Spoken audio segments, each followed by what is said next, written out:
everybody. What are the, I think everything is in for paper 3 now. The revisions are back. And paper 4 pieces also made their way. So I'll get those back to you as soon as I can, which if not tonight, it'll be tomorrow, on the paper 4 comments, the plans and all the pieces. Did you have any last minute issues with preparing the plans, or things seem like they make sense now? Yeah. I discovered a paper that had done what I was planning to do. Not always. This happens, and then you say, "Wow, should I do it again?" Yeah. Sometimes it's actually not the worst thing, because you can just work off of theirs and use like a different data set and then contrast. But if it's exactly the same, then you kind of have to shift. What did you decide? I'm doing the same region and looking at some slightly different things, and I can contrast. Yeah. They're using a different model. Yeah, perfect. So even just to do the same calculations with Model A versus Model B, and then, feel free to cut and paste their figures in alongside yours and just compare. I mean, in some sense, that can be a more interesting contrast, which is like, how certain are we that this is occurring by having one, where the models agree, there's a likely certainty that it makes sense, whereas when they disagree, something's different. The something is probably beyond the scope of things that we talk about in this class to sort out, but that's an important data.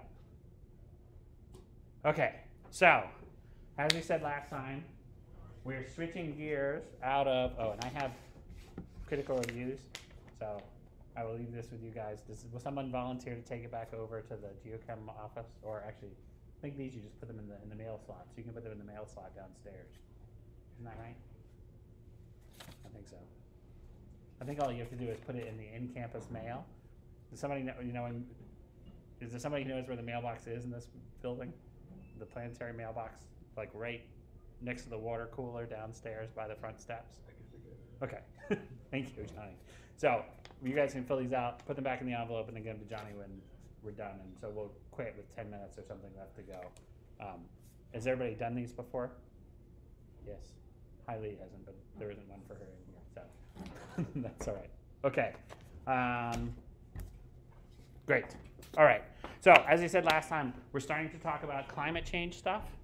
And so the reason we've been working on dynamics all along, maybe, well, it's because we think the oceans are interesting places and there's lots of interesting stuff happening there, but also because we have this major projection problem is maybe more accurate, about what comes over the next century or multiple centuries.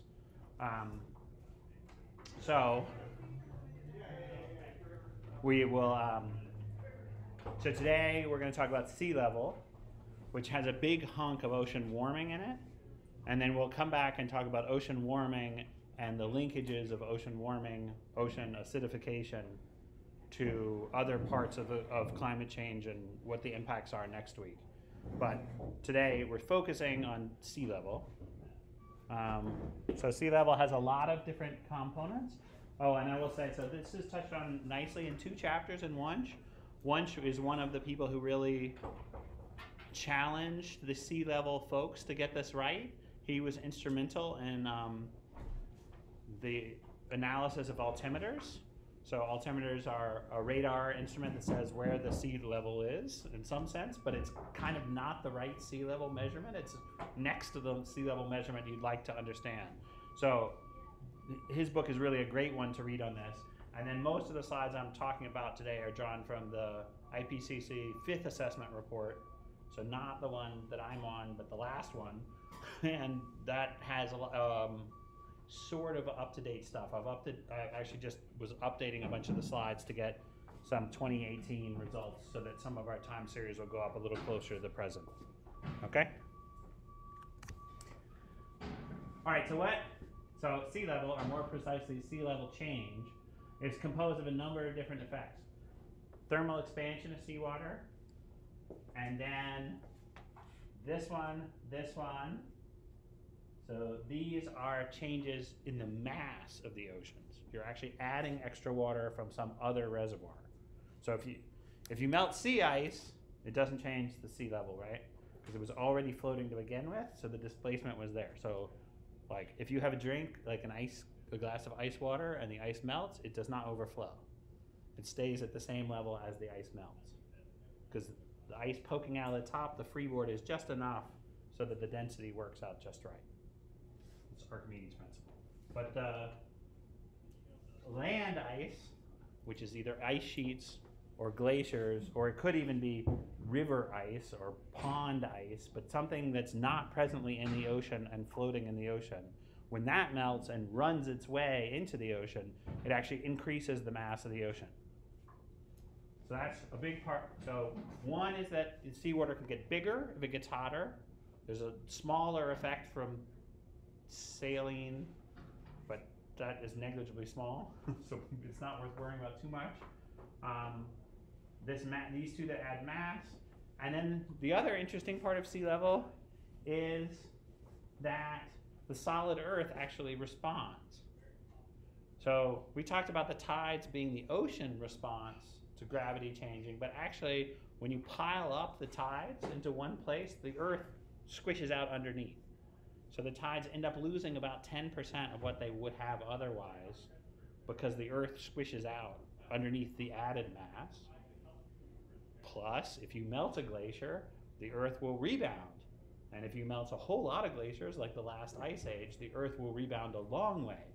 So in this part of the world, there is still a pretty substantial signal from rebound from the removal of the Laurentide ice sheet at the last ice age. There's a fast response that's really fast enough to keep up with the tides, and then there's a slow response that has to do with the mantle viscosity. That's a lot of people argue about, but we'll talk about how big the estimates are in a little bit. Then hydrology change. So then ocean dynamics. We've been talking about sea surface height all the time. So like the Gulf Stream is higher on the seaward side from the coastal side. If the Gulf Stream slows down and flattens out, that's sea level rise. So we'll try and get a sense of what that's about. El Nino has a big sea surface height signature as well. And then the last piece is things that are not changes to the mean sea level. When you say mean sea level, you should really think about mean over what length of time. But what I mean is things like waves. So, right, we've been talking a lot about waves. Waves have like a period of less than 60 seconds, 10 seconds for swell. Tides, whatever, twice a day, fortnightly, that kind of time scale. And storms, so synoptic time scales of like a few days to a week with a storm surge that goes with that. These are not really sea level change in the same sense that the other ones are, but these are the ones where we see it first. So the first impact of climate change sea level rise will be because the highest high tides will be higher than they used to be, and we'll get what's called fair day flooding. So this already happens in Boston pretty often. It happens in Providence some too. It happens a lot in Miami, where just a high tide actually ends up causing nuisance damage, is what they call at this stage, because it's the highest tide is on top of a rising sea level. Okay? So, and if you live somewhere like this, so the last time I taught this class, I had just spent the week right there at a hotel. This is in Louisiana. This hotel was maybe like 6 inches off the water. I mean, it was really, really low. So there are places that are extremely vulnerable to even small amounts of sea level. So we really want to know the rate at which the sea level is rising, the mechanisms, and we would like to be able to project whether what rate they'll rise in the future, and also how sensitive they are to what we choose to do, what our emissions are now. Providence has also had some substantial flooding. This is after the 1938 hurricane. And so, there's cable cars, which is awesome. There's also a ferry somewhere. I blew this up from a kind of crummy online site. But there are other pictures of this hurricane where they're just like boats inside of buildings. Like they just got lifted up and thrown into downtown. So it's kind of fun to look at all those. But this was a hurricane So it was both a wave-induced event and a storm surge-induced event on top of whatever else was going on outside of the bay. Oh, I'll ask first. How big do you think sea level rise is? How big is it? How much has it risen? How much will it rise? Maybe it's risen by like 27 meters. Okay, that's pretty good. How far do you think it'll go? By 2100, say. To give something a concrete time. What? That depends what we do. It does depend on what we do. It does. We can at 2040 or 2050. How much do you think it'll be? Which is actually interesting for a. Sure, half a meter maybe. So a little bit faster than the past rise, but maybe not where it's going to eventually. And actually, around 2050 is when the cutoff of what we switch between what we have already emitted and what we will emit in the future. It doesn't really matter which scenario you look at. The spread is pretty narrow at 2050. So if we emit like crazy between now and 2050, we get almost the same sea level rise as if we stop all emissions right now, because 2050 is so close that we're still in the stage where the oceans are responding to the warming that has already been locked in from past emissions. So this is also true of other things like wildfires and whatever. Like we don't, because the ocean timescale of response, so what are some of the processes we've talked about that would set a slow timescale response? Overturning. So there's certainly centennial to millennial scale overturning, getting the deep oceans engaged. But even the shallow overturning to the subtropical cells, which is sort of decadal, slows down the response of the oceans to the forcing of the surface. So the oceans lag behind the atmosphere in CO2 content and also in heat in a way that's traceable. You can guess where they will if you saturate it at the values today in the atmosphere. It takes somewhere between 20 and 100 years for the oceans to catch up, even the upper oceans, and it takes somewhere between 100 and 2,000 years for the deep oceans to catch up. And so even if we stop, the changes we have already locked in are going to be there as the oceans catch up with the atmospheric changes that have already occurred and the carbon cycle changes that have already occurred. Okay, so let's see. 0.19 meters. So 1 millimeter different from Johnny's guess, but certainly within the range. 17 to 21, from 1901 to 2010. This is an old estimate. The estimate has actually gotten, I think, a little smaller by a tiny amount, but what that really means is that recent rises have actually been, accelerations have been bigger. So the fact that it was a smaller sea level rise over the 20th century is maybe more worrying, because it means that it's increasing faster now and may increase more in the future. Those are based on tide gauge records, and then since 1993 we have satellites, and we're going to talk in some detail about how the satellites work, and so we'll get a sense of that. But the satellite record, so the mean rate was 1.7 millimeters per year, or 1.7 centimeters per decade, however you want to think of it, between 1901 and 2010. But since the satellite era, 1993 to present, it's going at more like 3.2, so nearly double the 1.7. So that is worrying, because it seems to be accelerating as the warming is going on. Yeah? How do we know that, so we've had satellites in recent years, which I assume also can give a global distribution of sea level, whereas the tide gauges are just localized near the coast? Absolutely. So there's a lot of different versions of what sea level is. So these are estimates of global mean sea level rise, which is not the amount that it rises at any particular tide gauge, because the land might have subsided or been uplifted by other processes, which would then add to or subtract from. So the tide gauge reconstruction is hard because the instruments are hard to figure out and recreate, but also you have to figure out whether that land mass is going up or down. So there's a lot of complicated data analysis to try and bring the tide gauges into bear on this.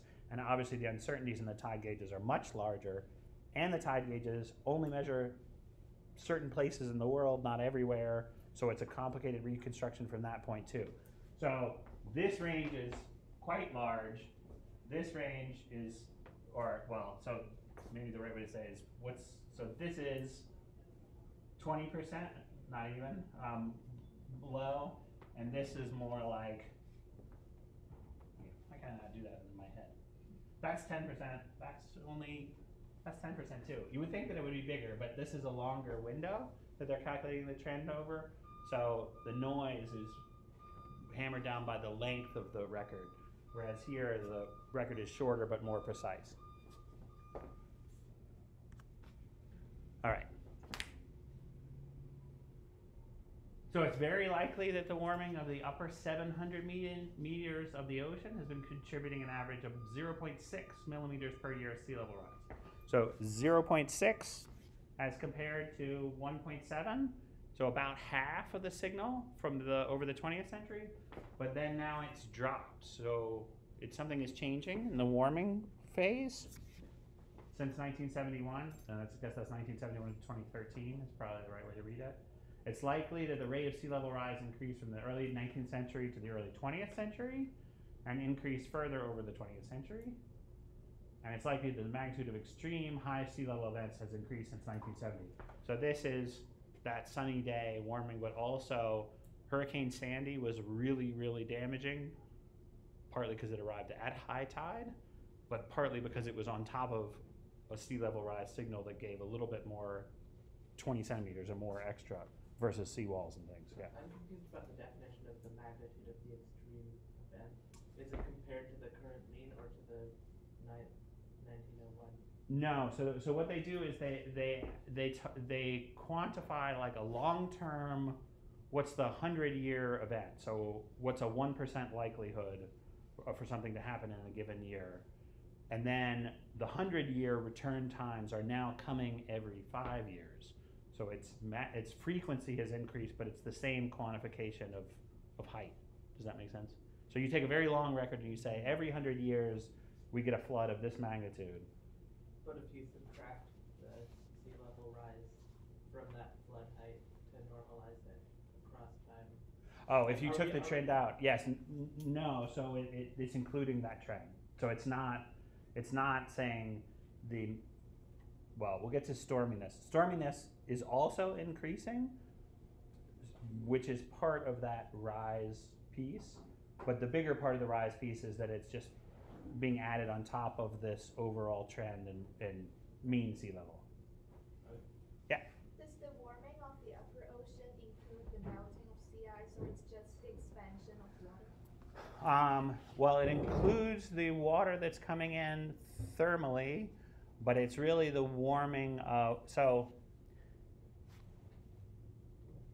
as we said, there's the part from the expansion, and then there's the part from adding mass. Those are easily distinguished, but the amount of mass you're adding actually doesn't add a whole lot of volume to the heat budget. So it's really the warming is expanding, and that's doing its fraction, and separately you're adding mass. The amount of mass you added doesn't really contribute enough to the heat budgets to have changed it. Does that make sense? And like whether that water that's coming in that's melted is cold or hot also similarly is kind of a negligibly small amount to the incoming solar radiation, outgoing latent heat fluxes, the pieces we've talked about before. Okay? All right, so here are some tide records to get kind of a long-term perspective. And these are chosen to be on opposite ends of the same ocean basin. So the big uncertainties here have to do with that subsidence piece and whether you can trust whether these are actually measures of sea level or not. And it also has to do with the high frequency variability of tides and things. So across the Indian Ocean, from India to Australia, you can see that they both are tracking together, so there is some kind of mean component, but you can also see there are these big periods where they separate out. So what do you think that is?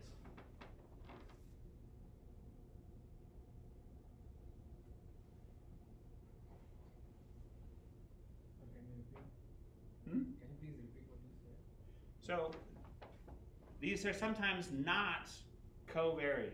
Sometimes things are going up and down separately. So what kinds of things do we know about that would make sea level go up and down? El Nino, so this is the Indian Ocean, so there's an Indian Ocean dipole, so there's some kind of large-scale climate variability that would have a sea surface height impact. But in addition, if boundary currents are strengthening or weakening, or the amount of flow coming through the Indonesian through flow is changing, we know that the sea surface height difference across an entire basin is like the geostrophic transport between. So if you're having an anomaly in one of the inflows or outflows, you're going to see those sea surface heights go up and down relative to one another. You can also have changes in the winds, which is not distinct from that necessarily, that would have pieces like this. So there's a dynamic ocean response, which is like the difference between those two, and then there's an average response of the whole basin. And you can also see that different oceans are rising at different amounts, which is different times, so that's part of the same kind of thing. And the time scale of the anomalies between is different. So this is across the Pacific, so this one you really would be interested in El Nino, might have a big signature here.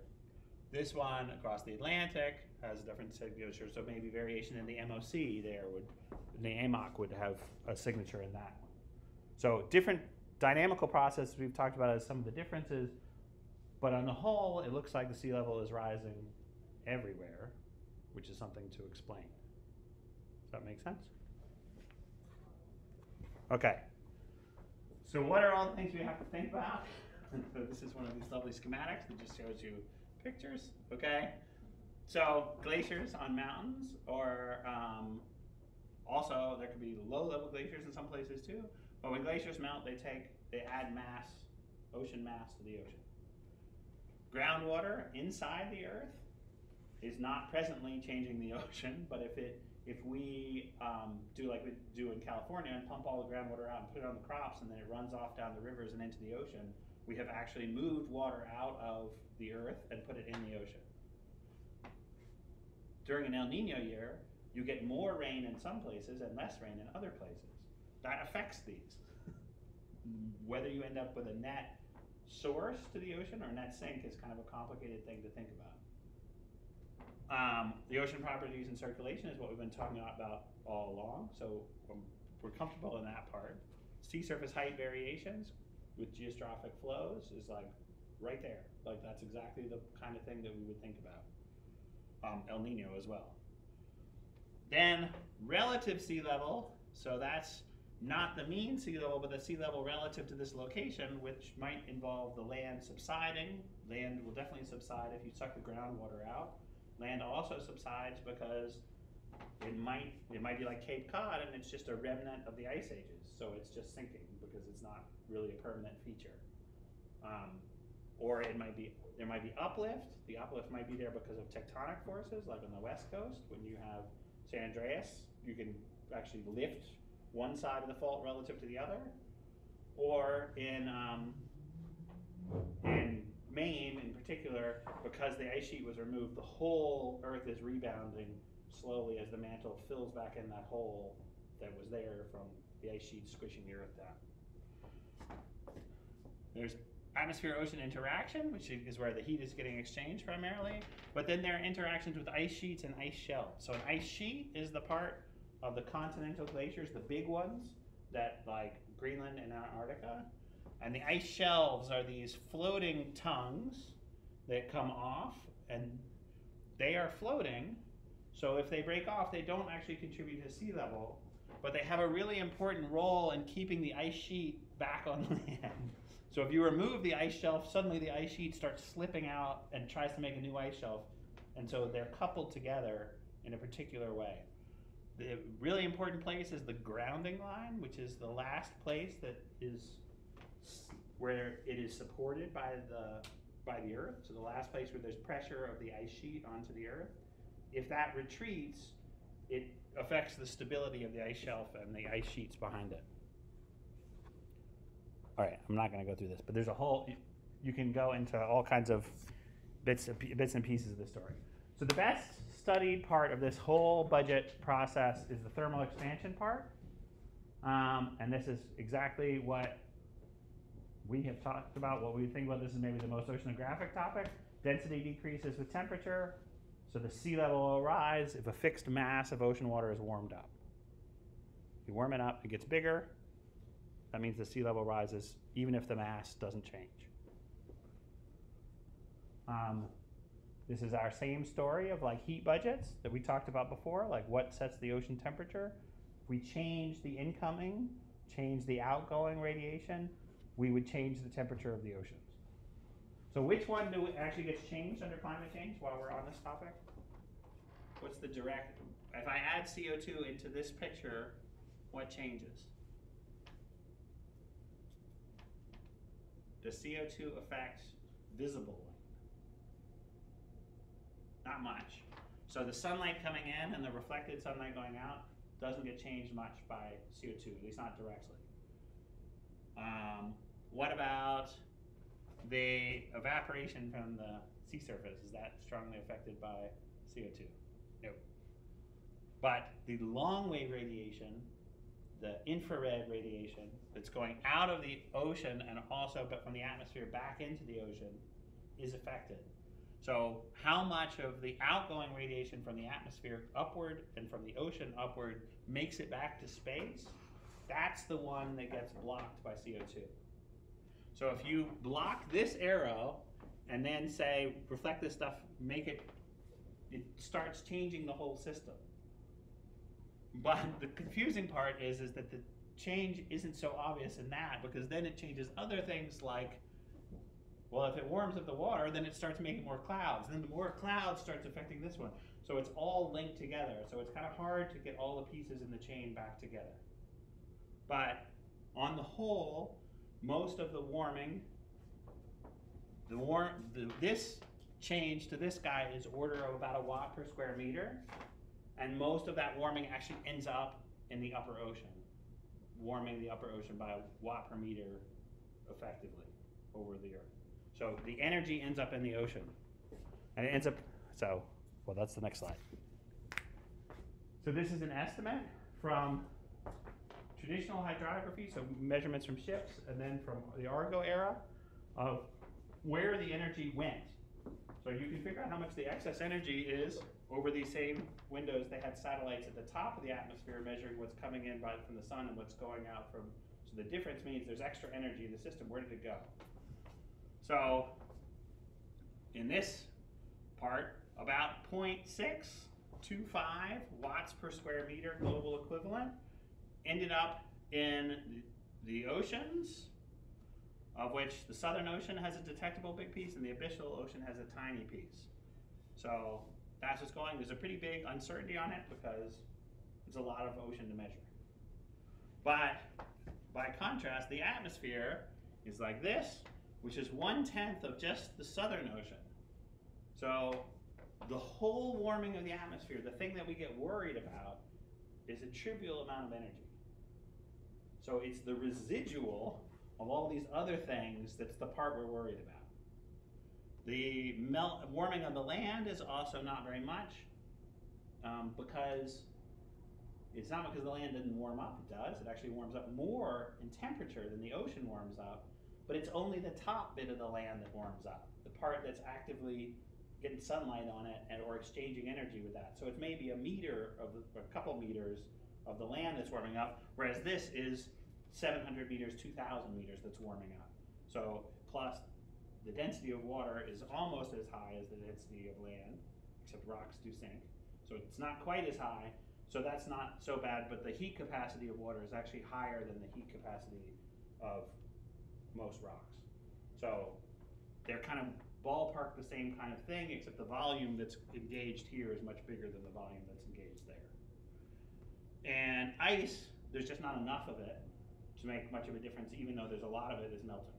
So that's the other part of the story. This is the same game for a different era, where this ocean measurement is probably better, even though the error bar is still large. But this is the Argo estimate, Southern Ocean, whatever, non-ocean and ice. Or to put it another way, if you try and break it down as a time series of the accumulated energy, The upper ocean is the big blue one. The deep ocean is this darker blue one. The land is this one. The ice is this one. And the uncertainty is pretty big. The uncertainty gets better once you get up into the Argo era, but before it's pretty big. So within uncertainty, the land and the ice and the atmosphere don't actually contribute at all. The whole budget is just figuring out how warm the ocean is. What's the uncertainty for? Is it for the upper ocean? Which one? Are these are like. It's the uncertainty for the total, which is almost the same as the uncertainty for the upper ocean. I mean, the uncertainty in these is relative to these. The uncertainty in the ocean is relative to that bigger one. So the uncertainty is an estimate of these two, essentially. So how do we measure it? So you can send out, Scientists you on can do water research ships can samples, you sample can do the Argo ocean flows only briefly. all over. So they deploy automated devices. We talked about this for before when we were talking about long-term ocean warming. monitoring. So I will skip over that. Okay. So there's a lot of uncertainty. What does this convert to in terms of units of ocean heat content over here? Here's a mess of different ones that were all in the AR5. There's actually a few more new ones now. The newer ones are emphasizing the Argo period more so. Argo really was in force around here, so it's just that little tail where they're kind of all in agreement that it's Argo based. This is all ships and aircraft, XBTs, all those kind of things.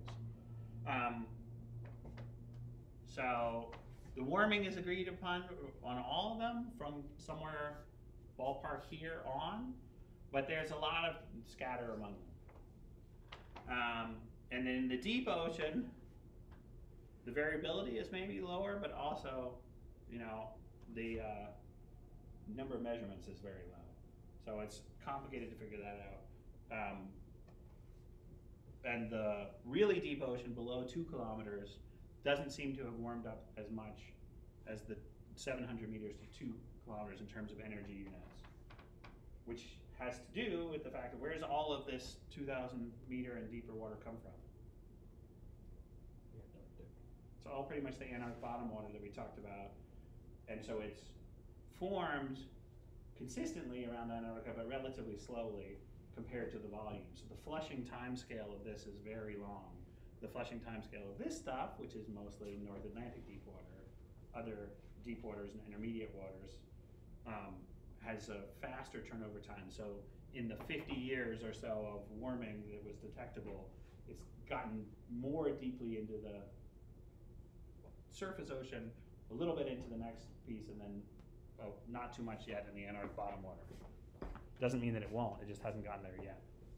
So in terms of global mean sea level, then, this is what the thermosteric, so this is just the expansion due to warming part.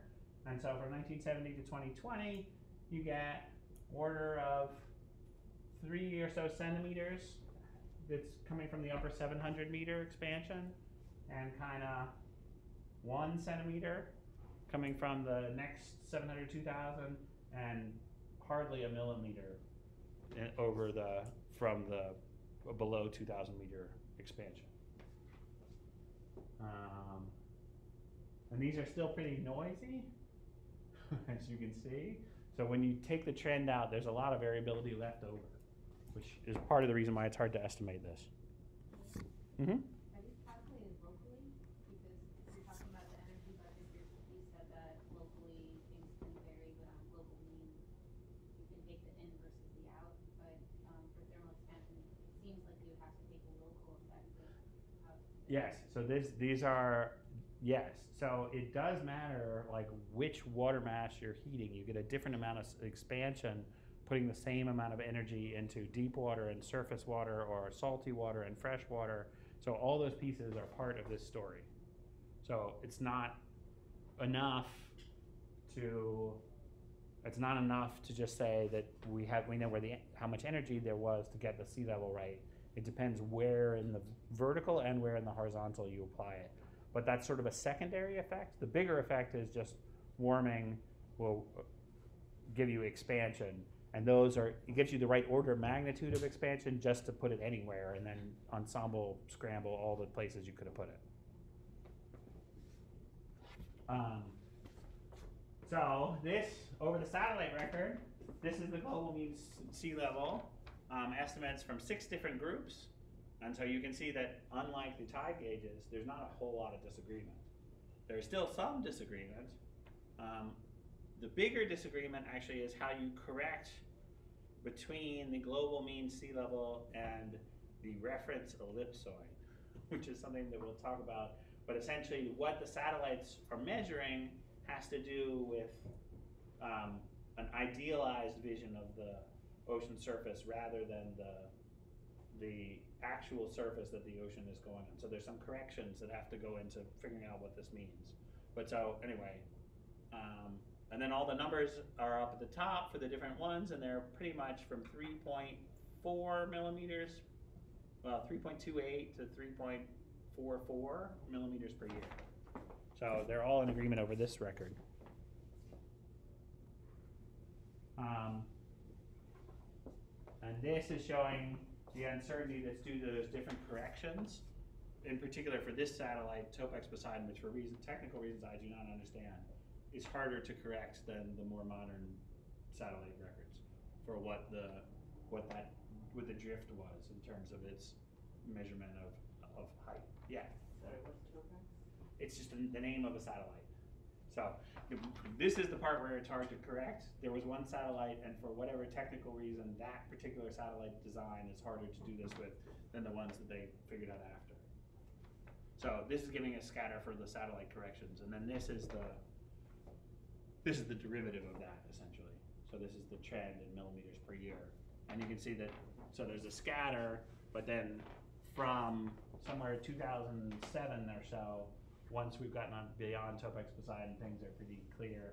And then the other disturbing part is this is higher than that, outside of the error bars. So there is an acceleration that's happened in the last 3-4 years. Okay, so this is the equations of just saying that the global mean sea level has a part that's due to the steric part, so the warming part, and then a part due to the ocean mass part, so adding the extra mass from other pieces. And the extra mass can come from glaciers, it can come from Greenland, it can come from the terrestrial water storage, water vapor in the atmosphere, snow, Antarctica, etc. Okay. But we actually have another satellite in addition to the altimeters that measures the mass of the Earth, or more precisely, it measures the gravity field of the Earth. So as we take mass out of the glaciers and put it into the oceans, you can monitor the changes in the gravity field in response. And that is GRACE, which is here in green. So the red one is the thermosteric part we just talked about with the warming. The green one is the one coming from GRACE. And then if you add those together, you get the black line,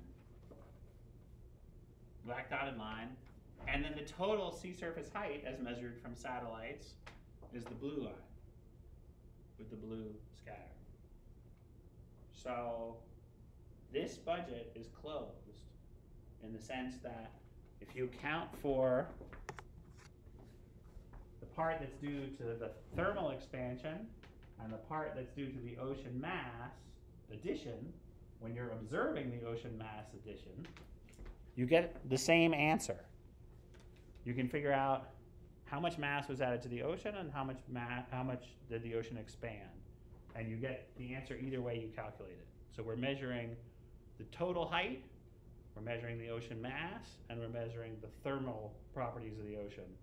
And when you put them together, the black dashed line agrees with the blue line. Does that make sense to everybody? The hard piece, the piece that we don't know how to do, or that we have just learned how to do, is what if we try to, instead of measuring the ocean mass from space, what if we try and go to all the different reservoirs that could contribute mass and count up how much mass they're losing and add it together? So go to Greenland and count up how much mass Greenland has lost. Go to Antarctica and count up how much mass Antarctica has lost. Go to all the glaciers on the mountaintops and count up how much mass they've lost. Go to all of the ponds in the world and count how much mass they've lost. Go to all of the aquifers on the Earth and count up how much mass they've lost. So as you can imagine, that's a big problem.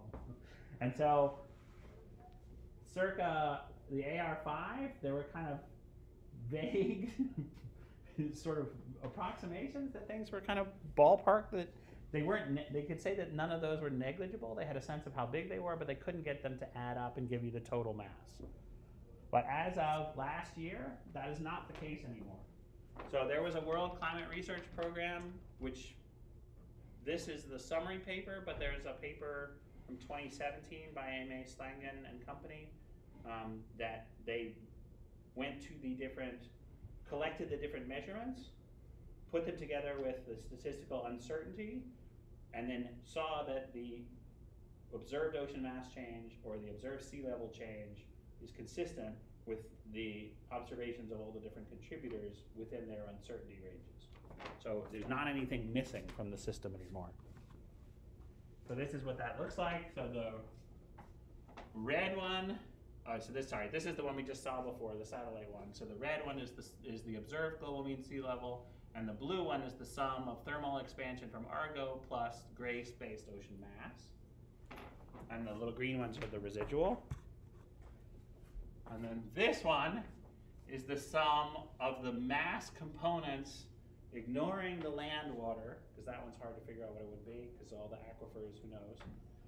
But again, within the uncertainty on the global mean sea level, it's accounted for by counting the glaciers, counting Greenland, counting Antarctica, adding them up. These little green bars are not as big as the arrow bars in general. Does that make sense to everybody?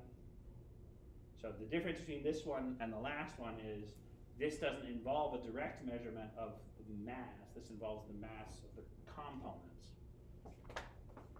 And then this one is now just talking about mass versus mass. The red one is Grace's mass estimate. The blue one is the direct measurement of mass on Greenland, Antarctica, glaciers. Add them together, what do you get? And you can see that they're consistent. Does that make sense? So this is kind of like, you know, if you think back to like Perry and Amundsen and Nansen, like going to the poles and like just as adventurers, this is a whole other, this is like going to the poles and measuring the whole of it and figuring out how big it was and how fast it's changing, which is a crazy level more accurate than what there was 100 years ago. Does that make sense to everybody? And it's not exactly oceanography, I mean it's more cryospheric scientists, but in sea level it's part of the story. So this is what they look like. This is where in Antarctica and where in Greenland it's melting. And so the red is showing loss, and the black line is showing the gigatons of water that represents, integrated over the whole.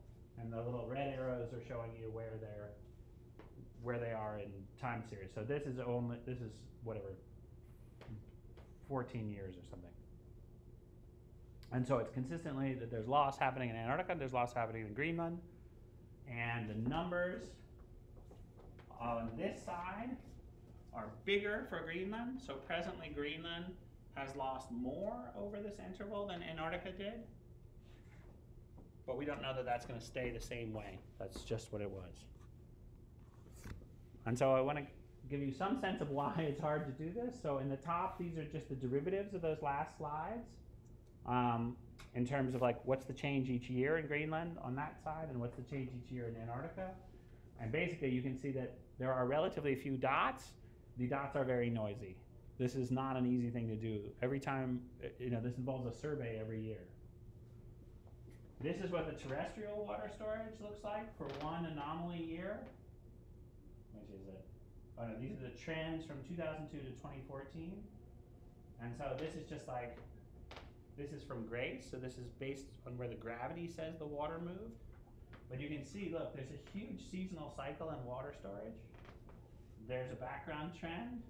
There are El Nino events, which you can see. Here's whatever, there's 2003, there's 2011, that's the big flooding in Queensland. I mean, all of these pieces are big enough to put enough water on land to change the gravity field of the Earth to be detectable by a satellite. I mean, this is kind of a crazy chain of events. But closing this is what it takes to get back to the sea level rise, to make the sea level rise more precise.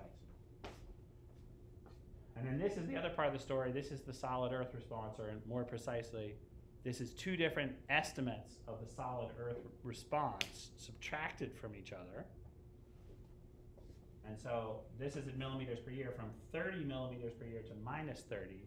So these guys are order plus or minus 40 millimeters per year in change. Remember, the signal's 3. So to get the relative contributions around Hudson Bay,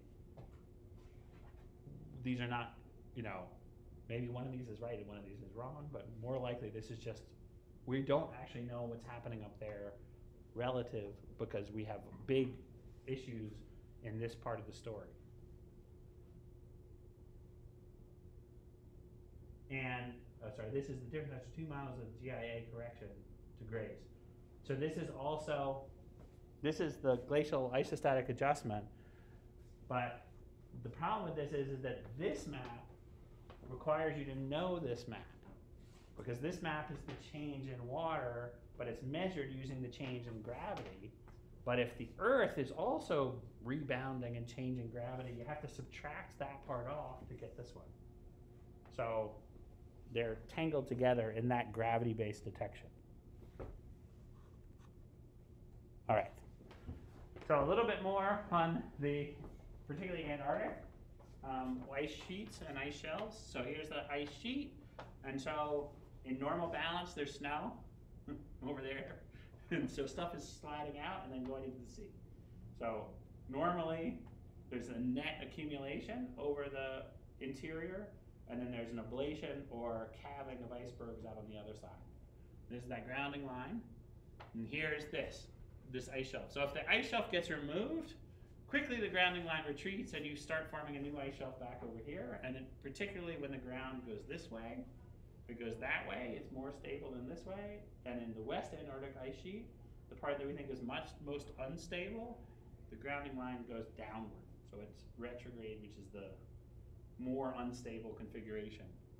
And there are recent observations showing that this actually is retreating. We don't know how long it's going to take to lose the West Antarctic ice sheet, but the West Antarctic ice sheet is very sensitive to the retreat of the grounding line.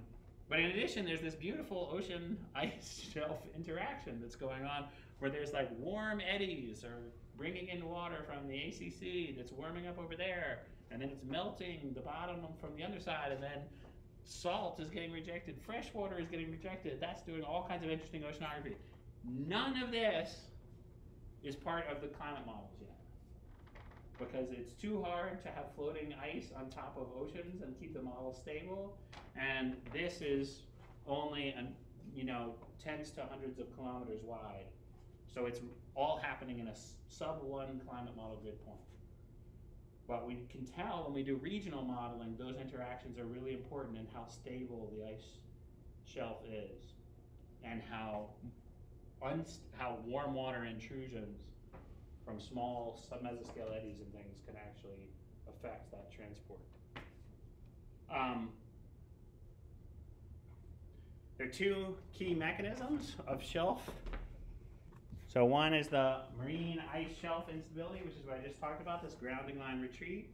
And the other one is called the marine ice cliff instability, which essentially has to do with the whole front of the ice shelf falling off in enormous kind of cataclysmic events. The former one we think is happening, but we think it's sort of slow. So that probably will affect sea level rise in 2200. Kind of, it's affecting the rate now to some extent. But the marine ice cliff instability, we don't know how fast it goes, and we don't know how sensitive it is. So this is the major problem in sea level rise projections. If you take the highest estimates of marine ice cliff instability, sea level rise by 2100 is like 6 meters, not 1 meter or 1.5 meters. And if you don't take marine ice cliff instability, it's more like 1 meter.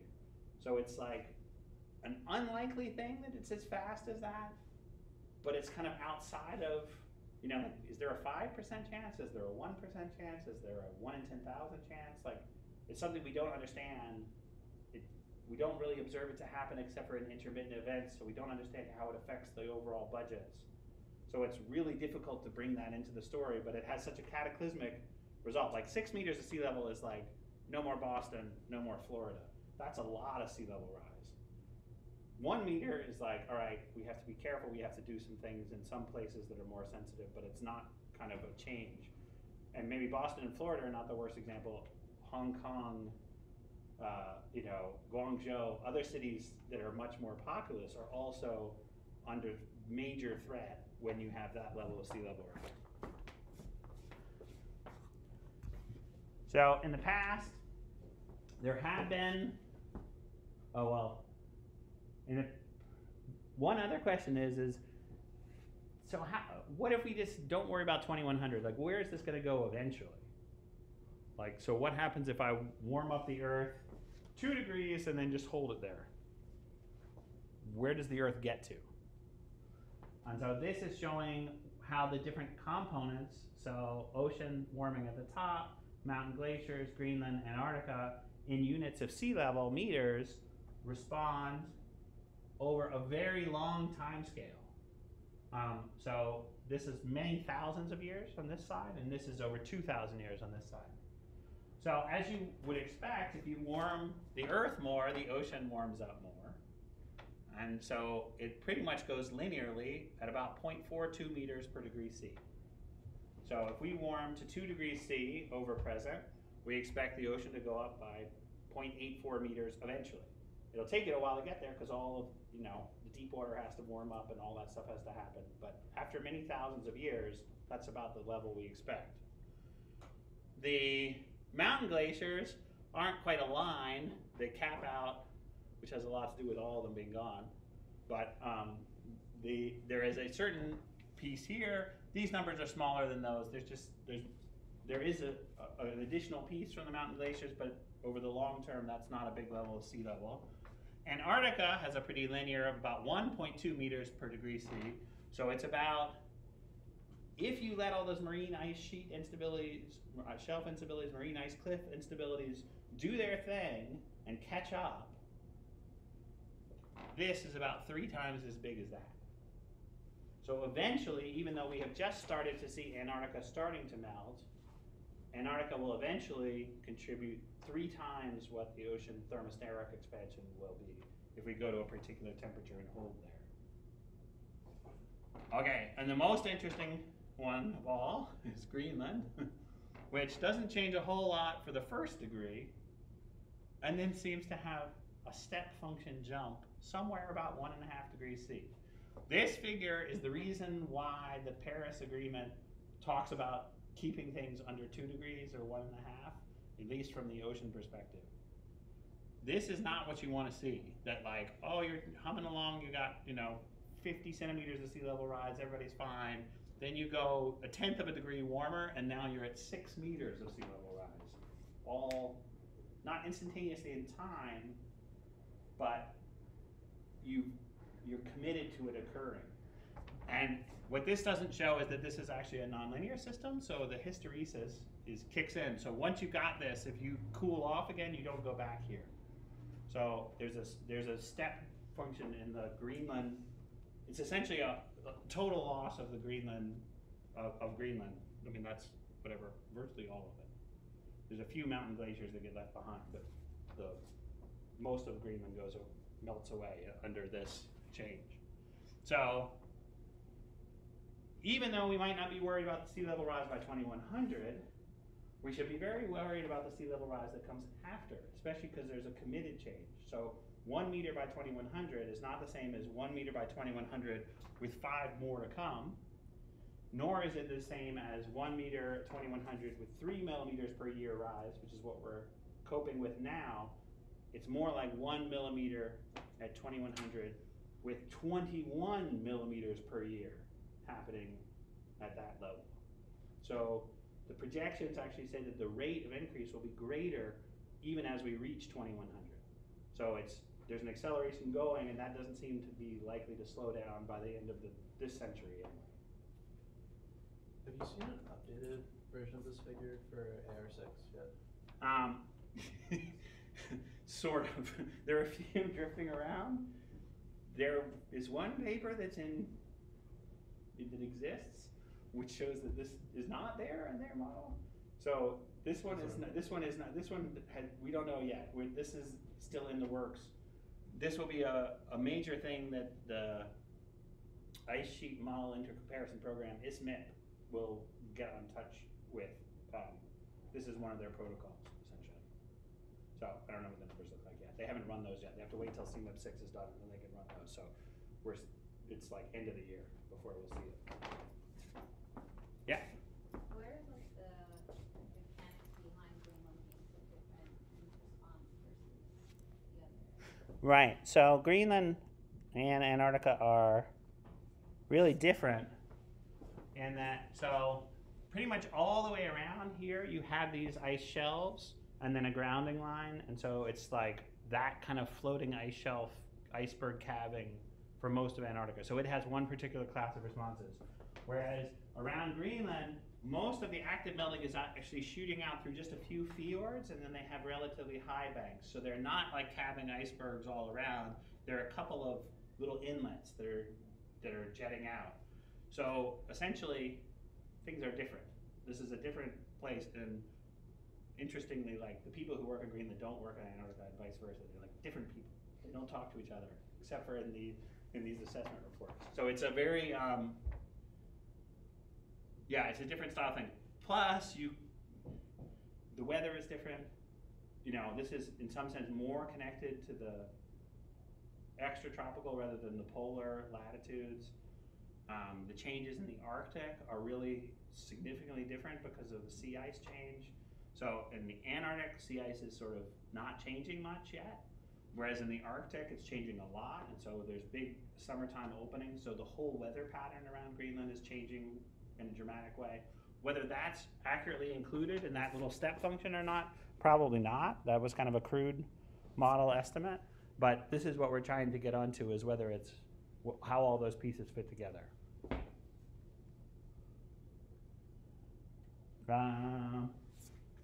So as far as the observations go, this is what different pieces are contributing. So far, we're looking at 1.3 millimeters per year from warming oceans, 0.65 from glaciers, 0.48 from Greenland, 0.25 from Antarctica, so 2.7 total versus 3.07, but these guys, so this is the closed part. So the fact that this is essentially 0, plus or minus, where it is 0, can be within the range of 0 is what that's about, for those being closed.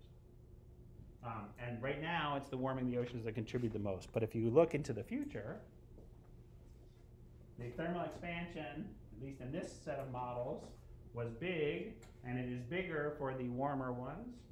And the smaller ones are Antarctica in this color, Greenland in this color, glaciers in this color. This is only up to 2100. If you go beyond 2100, the thermal calms down and Antarctica and Greenland go up. So it's like a time scale of response versus the forcing time scale that matters. These numbers, the numbers for this one probably are not all that different from the observed ones. They're kind of similar. Okay. We already saw that essentially. And we talked about this, so we kind of cover that. Oh yeah, this is kind of a fun thing. So one of the crazy things about this is what happens if you melt the ice sheets? Where does the response occur? So this is the relative sea level change due to the melting of Greenland and Antarctica. And the first thing you'll notice is that the sea level change is smallest right next to the ice sheets. It's bigger away from them. And in fact, if you didn't melt Greenland, the bullseye of melting West Antarctica is right on us. It's like we are what gets in trouble. So why is it that it's bigger farther away?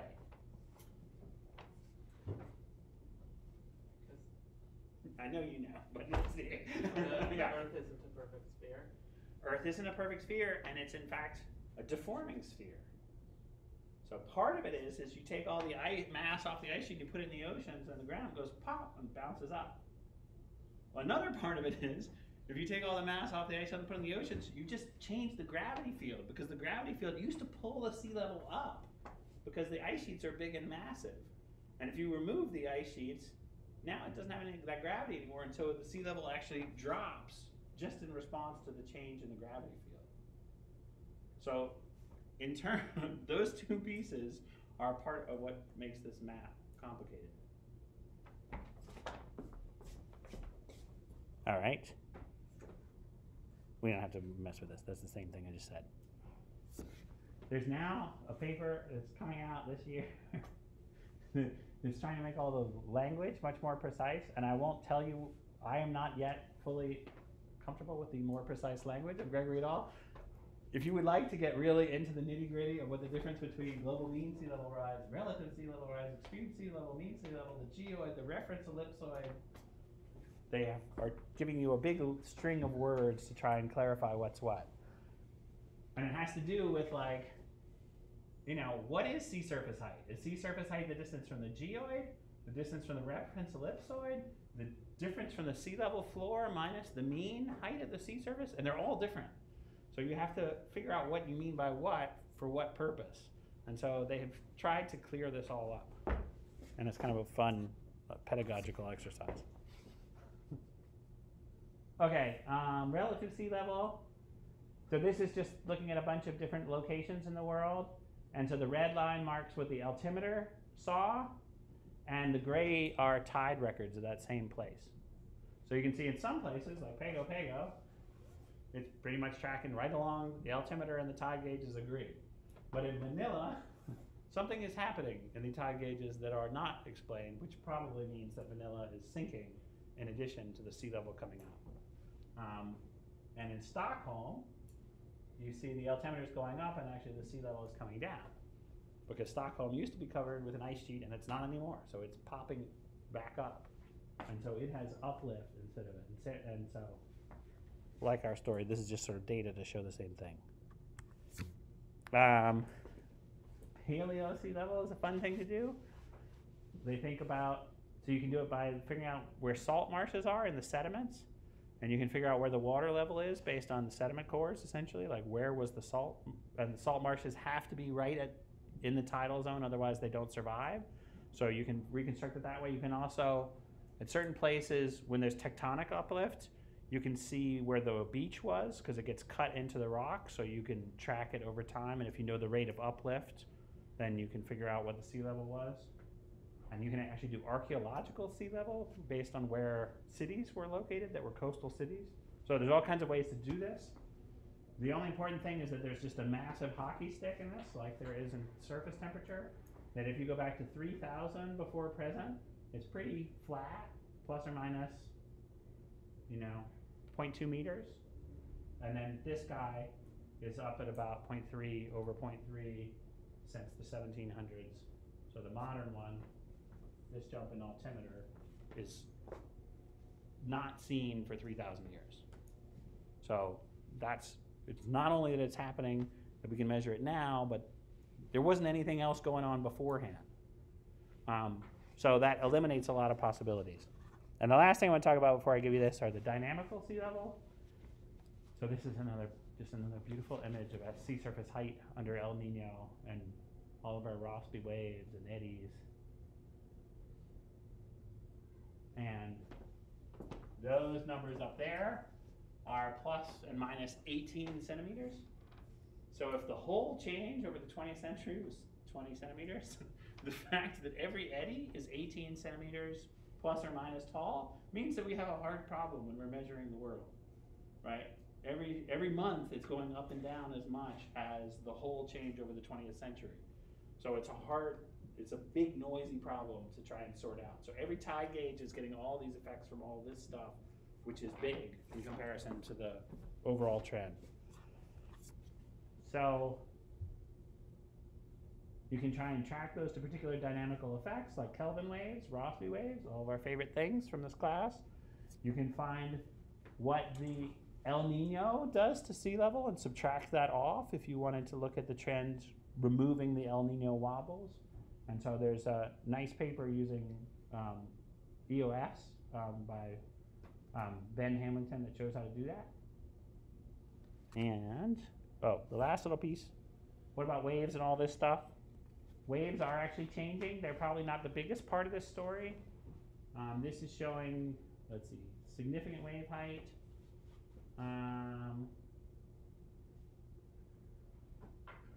So it's the changes, average multi-model annual significant wave height for the time slice represent the present climate, D through D. So this is the significant wave height, and then average multi-model is JFM, JS, mean significant wave height with the present time slice. So this is the percent change, basically. After all that, this is the percent change of how much the mean significant wave height has changed. So the significant wave height is basically how big the big waves are. It's not it's related to the total energy in the wave field, which is mostly in the big waves. So when the significant wave height goes up, you're basically thinking the big waves are going up. So down here in the Southern Ocean, the big waves have gone up about 10% over this window, which has a lot to do with the changes in winds. And it's gone down in other places, like the Arabian Sea by 10%. It's gone down in our neighborhood by some fraction, and it's gone up in others. So it's kind of wobbling around. Some of these trends are predicted to continue. Some of them are probably decadal variability of things like the wind stresses. But that's one part. And then, how many of you have heard about hurricanes changing under global climate change? A little bit. So this is one of the more complicated things. So how does a hurricane get its strength? It gets it from the hot ocean below, right? So there's evaporation, there's latent heat release that drives the hurricane. That's like the energy source for the hurricane. So if you make the ocean warmer, it seems like you'd get more energy. But it's not clear whether you get more storms and they would be weaker each, or whether you get fewer, more massive storms, because it's like the drip of a faucet. Like if you increase the rate, it's not clear whether you're going to get more little ones or fewer really big ones, right? It's not clear. You have two different effects, and plus there's an enormous amount of noise, and there aren't really that many hurricanes to count. So all of this is like in the game, and if you guys want to go and read, there's sort of like increases in intensity, decreases in frequency. Looks like whatever increases in the order of 20% in the precipitation rate, because even with the same storm, if there's more moisture in the air to begin with, it'll rain more. So on net, there is greater hurricane damage now than there used to be all along the coastline, but it's that most of that signal is apparently due to more houses being built in the hurricane zone rather than more bigger storms. If you take the rainfall amounts from the old storms and convert them into a damage estimate, that is a much smaller change in terms of these kind of questions. So it's hard to get good statistics. So while the waves are changing some, while the storms are changing some, it's not clear exactly how that all wins out. The bigger, easier part to think about this story is the background mean slow changes, not the extreme water level changes. Okay. I'm not going to talk about that. And what about Providence? This is the last thing. So to exemplify that, Malcolm Spaulding and a bunch of people down at URI made these nice maps. So this is the mean high water plus sea level rise at, I don't know, 1, 2, 5. Basically the colors are showing you different levels of sea level rise, spanning kind of now to 2100 kind of range. And so the Port of Providence has some places that are kind of in danger from the 5-foot sea level rise over high water. So you would have sunny day flooding just at a regular high tide in all the dark blue regions here. But this side is what you tend to get for the 25-year, 50-year, and 100-year storm. So you get a whole lot more flooding from storm surge normally than the perturbation from this. But really, the real story is you take this and you add this to it, and that's what you get to. The next storm that comes has this plus this, and it's more damaging. Does that make sense? Okay, that was all I wanted to say about sea level. But we'll talk more about climate change next time. Do you guys have any questions before I give you the? These guys are. You can hand them out anyway. Yeah. With respect to storms, we talked about like if AMOC slows down, that could somehow affect storms. Yeah. Is that a separate effect or? Sort of. So the AMOC. All right. So there's the sea level rise part of AMOC, right? So it's the Gulf Stream. If the Gulf Stream slows down, then the western side of the Gulf Stream will rise up, and so that's one sea level rise. But that temperature pattern of having cooling, if the AMOC slows down, of the North Atlantic, has an impact on the storm tracks as they go up the east coast and over towards Europe. So you essentially are veering the direction of the storms and also their strength by cooling the water when the AMOC slows down. So there's a coupling back into the storm strength. Some of the changes people have seen in the strength of the Gulf Stream have a strong upstream influence and really affect the whole storm track dynamics and everything. All right, I'll leave you guys.